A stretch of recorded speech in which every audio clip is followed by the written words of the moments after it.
Uniquely. Uniquely. Uniquely. Uniquely. Uniquely. Uniquely. Uniquely. Uniquely. Uniquely. Issaquah. Erica. Tim. Welcome to Thank you. Uniquely Issaquah. Thanks. You are back for the new iteration. You were one of our originals for the first time when we did it a few years back. Mm-hmm. Great to have you back. And we're here to talk about Stella. Yeah, Stella. Yeah. This is one of my favorite things to do is just hang out and chat about Issaquah's history. That's great. Yeah. So tell us about Stella. Now, I've heard rumors about Stella. Mm-hmm. So Stella, the first female mayor Yes. of the city of Issaquah. Yep. First and foremost, I heard she killed a guy. She did not kill a guy. She didn't kill a guy? She didn't kill a guy. I'm sorry. right. But she did threaten to throw a chair at somebody. Okay. And that's the thing that most people remember about Stella, is that's one of the first things you hear when you start talking about Stella Alexander is like, oh, yeah, she was the one that threw chairs. So, but there was a lot more to Stella. She was a very complex, fascinating individual, and she lived a full, rich, fascinating life. And I'm excited to share some of that with you because there was a lot more than chair throwing to Stella. Okay. So when was she elected mayor of Issaquah? So she was elected mayor of Issaquah in 1932. So she was the first woman elected here in Issaquah as the mayor. So there was some precedent for women being elected mayors. The city of Edmonds had a woman mayor in the late 1920s. Seattle elected a woman mayor named Bertha Knight Landis. And I really like to contrast her a little bit with Stella Mae Alexander because they had a lot of similarities. They were both women of roughly the same age. They were both sort of the same build. They looked similar in their pictures, similar hairstyles, similar dress choices. But Bertha Knight Landis made a big point of running and saying, you know, I'm not trying to do a man's job. I feel like I'm just taking my skills of keeping a house and using it to keep a city. So this is really just moving up from a household to a city. It's just municipal housekeeping was the phrase that she used. So she was really not there to make any waves or really get in anybody's face. She was going to be, you know, kind of the kindler, gentler version of the mayor. So she only served one term, which tells us something about how ready people were for women mayors at that time. So she contrasted greatly with Stella Alexander because Stella was not afraid to raise her voice and say what she thought. And in her point of view, she was elected the mayor, and she was going to do the mayor's job the way she saw it. And a lot of people did not agree with that. And I think that if she had been a man and had done and said the same things, everybody would have admired her as being, you know, just a very get things done, business-like kind of guy. Right. But because she was a woman, there were different ideas that people had about the way she should behave, and she was not. She was not there to play up to their expectations at all. Yeah, it's interesting. It's interesting that the citizens of Issaquah would elect a female mayor and then expect her to act more ladylike, I guess, you know? Yeah, well, it was funny because she got elected. She originally was elected to the town council, and so she was the first woman to serve on the town council. And after a few years passed, she decided to run for mayor. Her first bid as mayor, she did not win. She lost to Leroy Hepler, which he ran the local automotive dealership. And so then after his term, she ran again, and this time she happened to win. And one of the things that she ran on was fiscal conservatism. So she had been living in Issaquah for more than a decade with her husband, who was a blacksmith. He was a very mild-mannered person. The word meek is used to describe him sometimes. And she collected his business accounts. So she went around town making people pay their bills to him. And so people knew that she was responsible with money and that she was good at bringing money in if it was owed to her. And so that seemed like the kind of fiscally responsible person you wanted at the helm during the Great Depression. And so that's what she kind of ran on, is saying, you know, I'm going to be responsible with the money. And that's what we need. So, and that's how she won. Okay. So it's interesting because I was actually going to follow up because I was like, well, how was she so well known? So obviously she went door to door. Everybody used blacksmiths back then. Yep. So, and it was a very small town. She was also known for offering veterinary advice. A couple people have mentioned over the years that she helped them out with sick hunting dogs. So, and she was fairly well known for a couple different organizations that she was active in. within the town. So, but Issaquah was less than 1,000 people, so everybody pretty much knew everybody else, Right. and she was in a particularly prominent position collecting accounts. So yeah, she was in the public eye to some extent. So she gets elected, and she's very strong, very willful. She's gonna do what she's gonna do. Let's talk about her term. Sure. Yeah. So she was sworn into office at a regular meeting on June 6, 1932, and it was only a few months before things started going downhill a little bit for her. So one of her I think the bane of her existence would have been Remo Castagno. He was the head of the fire department. He also later became mayor.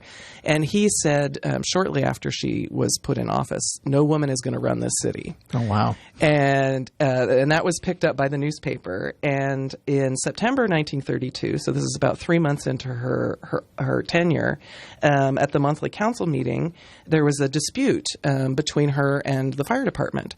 So the fire department, these were all volunteers, and they felt strongly about what they did, and they were determined that they were going to fight fires wherever the fires occurred. Well, Stella had spoken with the town's insurance agent, who said, look, if there's a fire in town and something burns down while the fire department is outside city limits putting out a fire, the insurance company is not going to pay.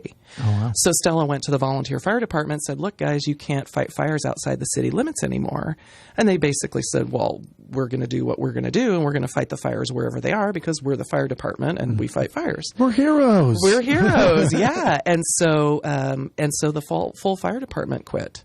Oh, wow. And in said, protest? okay, you're in charge now. Here's your fire cart. You go. You go. Wow. So, So a few months in, she loses the fire department. loses the fire department. So then about 6 months after that, the town held its regular election of new council members. So when it came time to swear in these new council members 3 months later, 3 of the newly elected council members refused to take their seats because they objected to working with a woman.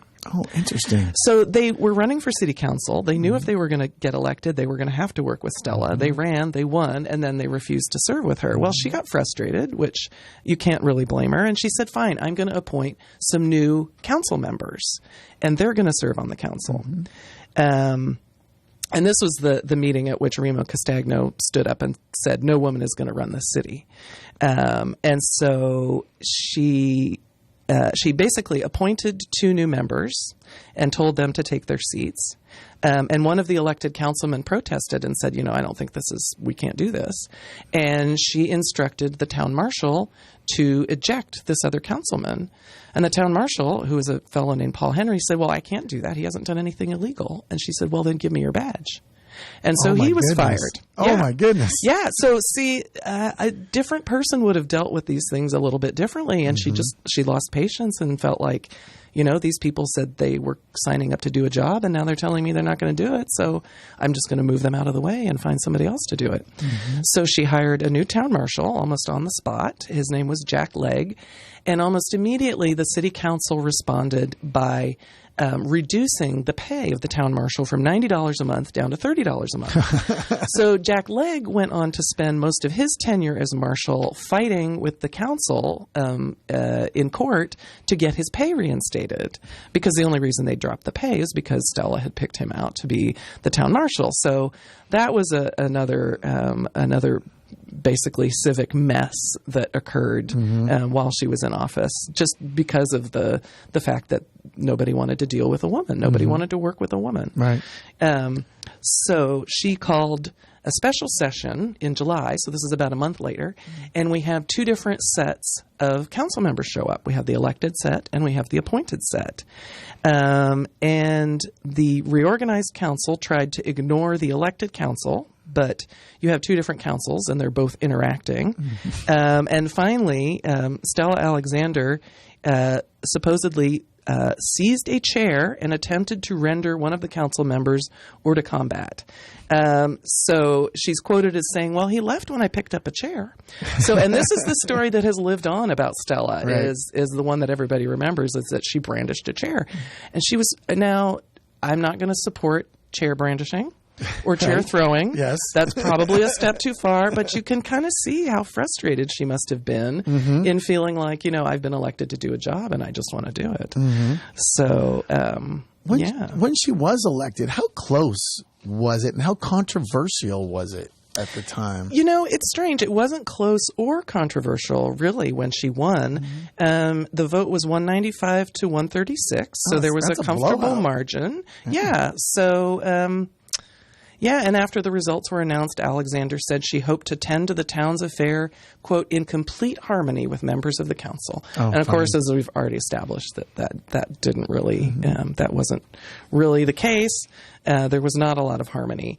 And so as things continued to deteriorate, people in town, people on the council decided that the best thing to do would be to recall her. So there were several recall efforts, and Stella and her husband fought those in court. And the first two were turned over, and they weren't able to recall her. But the third vote was approved, and she was in fact recalled. So she'd served less than 2 years of her term. One of the people that she fired was her city clerk, who was Minnie Wilson Schomburg. So we have a number of journals, diaries, and letters in our collection from Minnie Wilson Schomburg. And most of the time in her journal, she was very brief. She just listed what she did that day. But she gave an unusual editorial on the day of Stella May's recall when she wrote, Stella May recalled, and she gave the numbers, and then said, tickled pink. And for her, this was definitely a major editorial. So I found that interesting when we came across that particular diary entry. So that was the end of her term, and she was recalled on January 2nd, 1934. The challenge was that they needed to get the keys back from her for town hall. So the next time there was supposed to be a city council meeting, everybody showed up, and they waited and waited and waited because Stella still had the keys. And finally, at the last minute, she sent them over by messenger, and they were able to get into the town hall. But on the day after her recall, somebody put a sign on the doors of the city hall that said, Stella doesn't live here anymore. Ouch. Yeah. So she suffered a few indignities. There was another newspaper item that I noticed from, I believe it was from 1933, and the note was posted November 1st, and it basically said, anybody with any knowledge of the destruction of property at the Alexander house on, Halloween, please let me know. Well, a bunch of young boys had tipped over her outhouse. And I know this because one of those young boys confessed this to me when he was in his late 80s, he'd been one of the guys that tipped over her outhouse. But she'd been so angry about that, she'd put this notice in the paper saying that she was going to give a reward if anybody could tell her who, damaged the property, quote unquote. She wasn't going to come right out and say they tipped her outhouse over. But that was what had happened. So some of the people that you've talked over the years were obviously kids, and they could kind of remember-ish. What was the tenor of the people that you talked to? What was their fathers or parents or mothers? Right. What would they all feel about? Because a lot of people don't get into it, but around the dinner table, things come up. Well, it became kind of a two-dimensional story over time. And so a lot of people remember her as the woman who threw the chair, the woman who wanted to get into fights with everybody. But other people remembered her as being, I have a quote here because I happened to notice this. But that she was an upstanding person who stayed to her convictions, and she did definitely have friends in town. But I'd say that the majority of the people think of her as a chair thrower, and a lot of the press coverage of that time really helped. So, and I think the Issaquah press in general, their coverage of it was somewhat embarrassed because there was so much attention from the Seattle newspapers and really from newspapers all across the United States. They would pick up the story of this feisty mayor in this tiny little town who was, throwing chairs. So that was a lot of what happened. I think the people of Issaquah in general were a little embarrassed that their town's politics was getting so much attention and notoriety. But apparently there were actually people people, fighting, literally fist fighting each other in the streets over being on one side of the Stella Mae Alexander question or the other. Wow. So it was fairly contentious. So did the Alexanders continue to live in Issaquah? So they did. They lived in Issaquah for about 10, 15 more years, and then they moved to Renton, and they operated a hotel there. Jack Alexander passed away in the 50s, and Stella's house was taken because they were putting a road through. And so she ended up living in Seattle. She had a heart attack in 1959 that she never really recovered from, and then she passed away in 1960. Her early life and her later life both were fairly sad. She ended up she died in a hotel, and she was blind at the time of her death. So she'd had some hardship during the last years of her life, but she had a fairly unhappy early life too. She was born in Pennsylvania, and her parents were splitting up. She was the youngest of 6 kids. So her father placed her with his sister for a while. She didn't like it there. She ran away from home, and so she ended up in an orphanage. And when she was about 14, she was, quote, indentured to a man named Josiah Summey. We don't really know much about the quality of that relationship, but certainly it sounds a little unwholesome to have an adult man adopting or indenturing a 14-year-old girl. Yes. So we don't really know the details of that, but we know that he kind of abandoned her in California around 1899. About 1900, she was working as a waitress in California, and in 1901, she met a man named Frederick Burkhart, got married, was very happy for a short while, until she found that he actually already had a wife.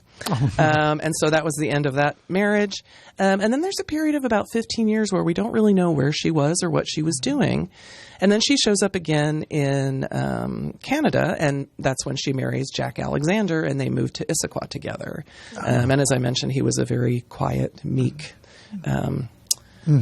blacksmith in town. That's just an amazing journey for someone at that time and at that age to start in Pennsylvania, make their way to the West Coast, up to Canada, and back down into Issaquah. You just don't think of that kind of travel of someone at that time and that time in the countries. Yeah, that sometimes I think about that whole generation of folks and the changes that they saw. So she died in 1960, so she was a little younger than a lot of the people in that same generation. But people in her generation grew up, using a horse and buggy, and many of them lived to see us landing on the moon, which is an incredibly huge technological leap to experience as a human, I think.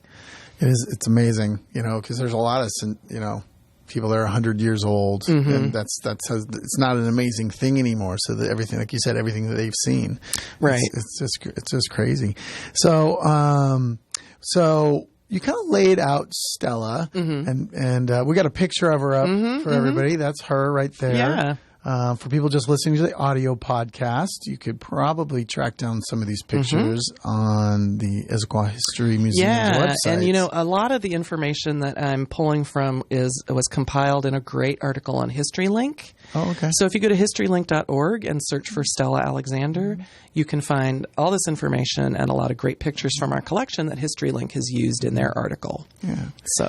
So she's one of the big characters. I've been here for a while too, but I always know of Stella and her story and it always was amazing. I always thought it was very impressive that the city of Issaquah, or the town of Issaquah, elected a woman mayor in the 30s. Right. Yeah. But then when you tell me the story, it's sad because it's almost like they weren't ready. They weren't ready. No.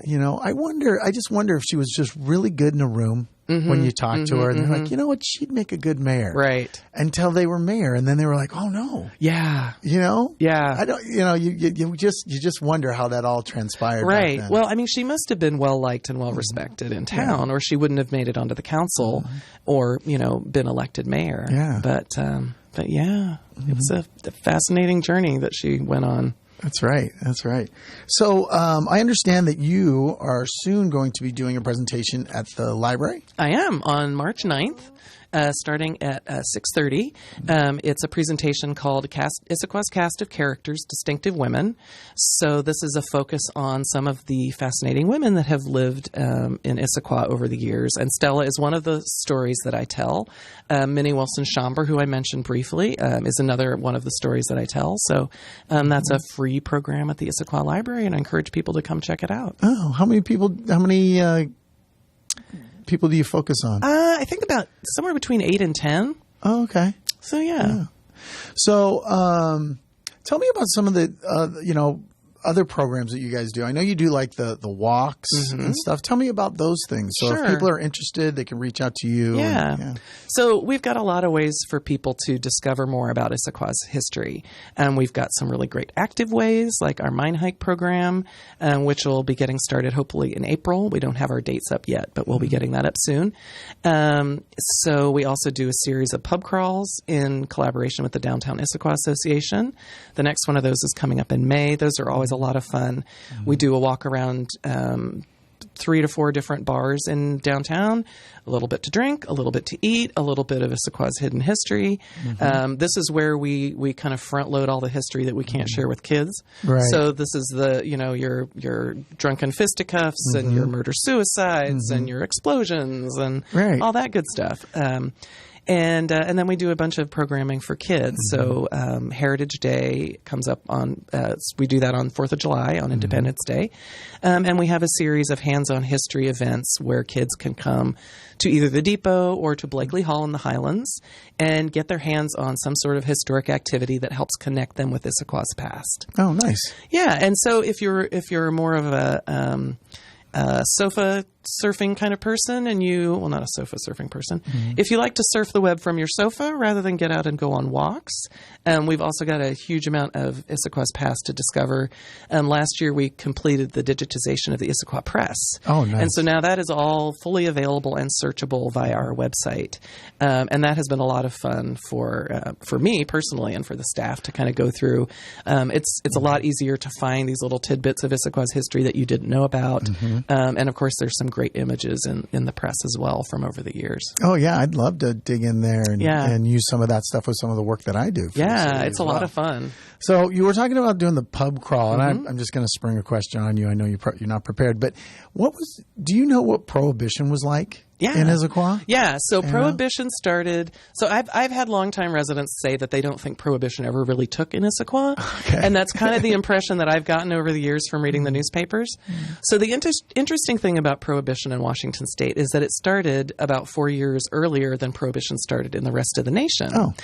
And part of that is because we had women's vote 10 years earlier than the rest of the nation. Well, I didn't know that. Yeah, we did. So the women got really organized in Washington State. They really wanted the vote, and they secured it in 1910. And a lot of the reason why they were driving so hard to secure the vote is that they also wanted to pass temperance laws. The Women's Christian Temperance Union was this major political organizing force. And so once they organized and got the vote, the next thing on their docket was Prohibition. And so on January 1st in 1916, everybody stopped serving alcohol. Oh. And so a couple of the bars in Issaquah became pool halls. A couple of those pool halls were frequently raided by the dry squad because they just happened to also continue to be serving alcohol. At one point, the town marshal's wife got a fine for brewing dandelion wine. The judge in town got in trouble for buying his own alcohol. So Prohibition was not terribly successful here in Issaquah. Everybody just kind of figured, well, the government's going to do what it's going to do, but I'm just going to have my still and I'm going to keep brewing my own booze because, that's funny. That's my lifestyle. So, are any of those bars still around that were in any form? No, none of the pre-Prohibition bars are still around. But the oldest operating bar in Issaquah is the Rollin' Log. Right. That opened in 1934 or 5, I believe, and then the H&H is right after it in 1938. Oh, okay. So so we do have those remnants of old drinking establishments in Issaquah. That's nice. Yeah. So, Yeah, I just, I'm always curious about that. And all how Prohibition and all that stuff happened in the city. So you've got the mine walk. So when you go on the mine walk, what does that entail? So there were a variety of different areas around Issaquah where coal mining was done. Squawk Mountain, Grand Ridge over by the Issaquah Highlands, and Tiger Mountain are the three ones that we run walks to. And so generally you meet at the depot and do a quick kind of coal mining in Washington State 101.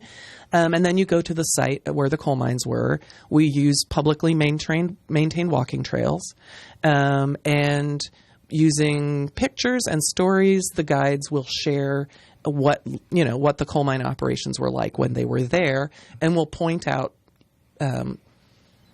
artifacts, formations, geological formations, just signs that the coal mining was there, so that you can kind of, because there are a lot of areas where you can see coal seams or see water that has run through coal coming out.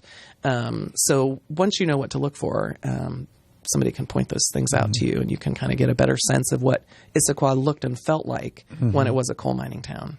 I love those interactive things that you do, the walks and the pub crawls, and that's just a really great program. It